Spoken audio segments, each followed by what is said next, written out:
29వ తేదీ మార్చి నెల 2026వ సంవత్సరం. ఈరోజు దేవుని వాగ్దానం ద్వితీయోపదేశ కాండము 32వ అధ్యాయము 2వ వచనము. నా ఉపదేశము వాన వలె కురియును, నా వాక్యము మంచు వలెను, లేత గడ్డి మీద పడు చినుకుల వలెను, పచ్చిక మీద కురియు వర్షము వలెను ఉండును.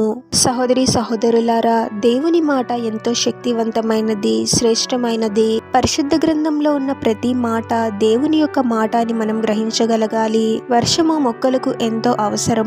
వర్షం మొక్కలపై పడినప్పుడు అవి ఎండిన స్థితిలోకి వెళ్లకుండా గొప్ప జీవాన్ని పొందుకుంటాయి. మొక్కలు జీవాన్ని కలిగి ఉండడానికి, తాజాగా ఉండడానికి, ఆరోగ్యంగా ఎదగడానికి కూడా వర్షము ఎంతో అవసరము. సకాలంలో ప్రభువు వర్షాలను మంచును కురిపిస్తూ ఉన్నాడు.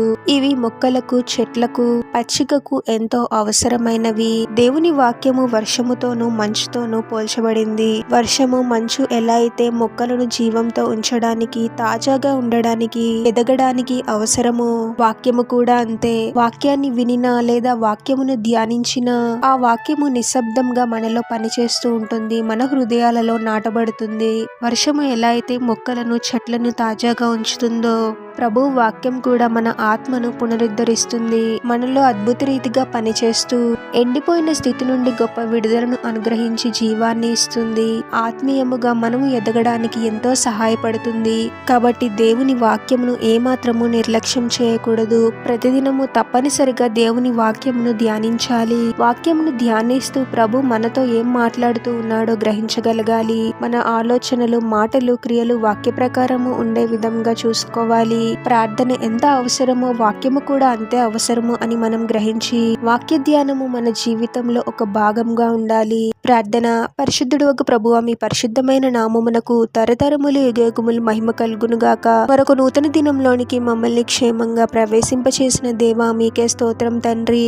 వాక్య ధ్యానమును ఏమాత్రము నిర్లక్ష్యం చేయకూడదు తండ్రి. ఎన్ని పనులు ఉన్నా ప్రతిదినము తప్పనిసరిగా వాక్యాన్ని ధ్యానించాలి తండ్రి. వాక్యము ద్వారా మీరే మాతో మాట్లాడండి ప్రభువా.